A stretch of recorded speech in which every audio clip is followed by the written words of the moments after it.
തമിഴ്നാട്ടിൽ നിന്ന് ഇങ്ങോട്ട് ലാൻഡ് ആയപ്പോഴേക്കും വീട്ടിൽ വന്നപ്പോഴേക്കും ഒരുപാട് കണ്ടൻറ്റുകൾ നമുക്ക് വീഡിയോ എടുക്കാനുള്ളതുണ്ടായിരുന്നു കേട്ടോ. അപ്പോൾ അതിനകത്തൊരു മെയിൻ കണ്ടൻറ്റാണ് നമ്മളിപ്പോൾ എടുക്കാൻ വേണ്ടി പോകുന്നത്. വേറെ ഒന്നുമല്ല, നമ്മുടെ കപ്ലാവ് പൂത്തിട്ടുള്ള വീഡിയോ ഒക്കെ ഞാൻ മുമ്പ് ഇട്ടിട്ടുണ്ടായിരുന്നു. ഇപ്പോൾ പൂത്ത് കായ്ച്ച് പഴുത്ത് ചാടാൻ തുടങ്ങിയിട്ടുണ്ട് കേട്ടോ. അപ്പം ഈ ഏപ്രിൽ മാസത്തിലാണ് നമ്മുടെ കപ്പലാമ്പഴം പഴുത്ത് ചാടുന്നത് കേട്ടോ. അപ്പോൾ ഒരുപാട് കപ്പലാമ്പഴങ്ങൾ പഴുത്ത് ഇഷ്ടംപോലെ നിൽപ്പുണ്ടായിരുന്നു. അപ്പം നിങ്ങൾ കപ്പലാമ്പഴം കഴിച്ചിട്ടുണ്ടെങ്കിൽ കമൻറ്റ് ചെയ്യാൻ വേണ്ടി മറക്കരുത് കേട്ടോ. കണ്ടോ, നല്ല ചുമന്ന കപ്പലാമ്പഴം അതുപോലെ തന്നെ മഞ്ഞ കപ്പലാമ്പഴം നമുക്കുണ്ട്. അപ്പോൾ മഞ്ഞ കപ്പലാമ്പഴം ഇതിലും കുറച്ചുകൂടി വലിയ സൈസാണ് കേട്ടോ.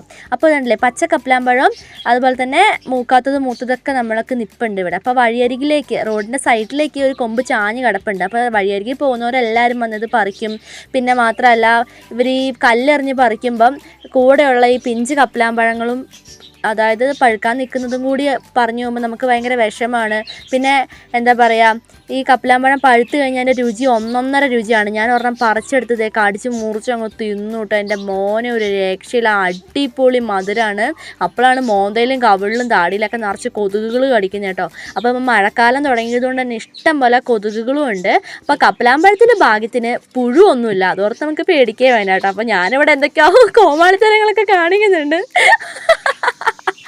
അങ്ങനെ നമ്മൾ കപ്പലാമ്പഴങ്ങൾ പറിക്കാൻ വേണ്ടിയിട്ട് നമ്മൾ വന്നതാണ് കേട്ടോ. അപ്പോൾ റോഡ് സൈഡിലേക്ക് നിൽക്കുന്നത് നമ്മൾ പറിച്ചുകൊണ്ട് പോയില്ലെങ്കിൽ നാട്ടുകാരെല്ലാവരും വന്ന് പറിച്ചുകൊണ്ട് പോകും. പറിച്ചുകൊണ്ട് പോയാലും നമുക്ക് കുഴപ്പമൊന്നുമില്ല, എങ്കിലും നശിപ്പിക്കും. അതാണ് നമുക്കൊരു കുഴപ്പമെന്ന് പറഞ്ഞിട്ടുണ്ടെങ്കിൽ.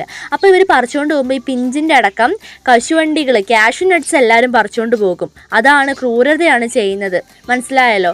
അപ്പം കപ്പലാമ്പഴം മാത്രം അവിടെ നിർത്തി നമ്മുടെ ഈ ക്യാഷ്യൂ നട്ട്സ് പറിച്ചുകൊണ്ട് പോകും. അപ്പോൾ അത് കാണുമ്പോൾ നമുക്ക് ദേഷ്യം വരും കേട്ടോ. നമ്മളില്ലാത്ത സമയത്ത് പറമ്പിൽ കയറി പെറുക്കിക്കൊണ്ട് പോവുകയൊക്കെ ചെയ്യും. അപ്പോൾ നമുക്ക് വേഗം പെറുക്കി ബക്കറ്റിൽ കൊണ്ടുപോയി ഉണക്കേണ്ട ആവശ്യമൊക്കെ ഉണ്ട് കേട്ടോ. അങ്ങനെ പങ്കനോട് ഒരു കപ്പലാമ്പഴം കഴിക്കാൻ പറഞ്ഞപ്പോൾ കൊച്ചൊരെണ്ണം പറിച്ച് എന്തൊക്കെയോ എക്സ്പ്രഷനൊക്കെ ഇടുന്നുണ്ട്.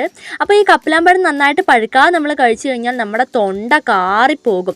അപ്പോൾ പഴുത്ത് തന്നെ കഴിച്ചു കഴിഞ്ഞാൽ തൊണ്ട എന്തോ പോലെ നമുക്കാകും. എങ്കിലും ഒരുപാട് ആൻറ്റി ഓക്സിഡൻ്റ് ഒരുപാട് ഗുണങ്ങളും അടങ്ങിയ ജ്യൂസി ആയിട്ടുള്ള കപ്പലാമ്പഴമാണ് ഗായ്സ് ഇത്. അപ്പോൾ വാവാറ്റേൻ്റെ കയ്യിലൊക്കെ കൊതുകൊക്കെ അടിച്ച് സീനായി പൈങ്കിളിൻ്റെ തൊണ്ട കാറി പൈങ്കിളി കപ്പലാമ്പഴം തുപ്പിയിട്ടുണ്ട് കേട്ടോ.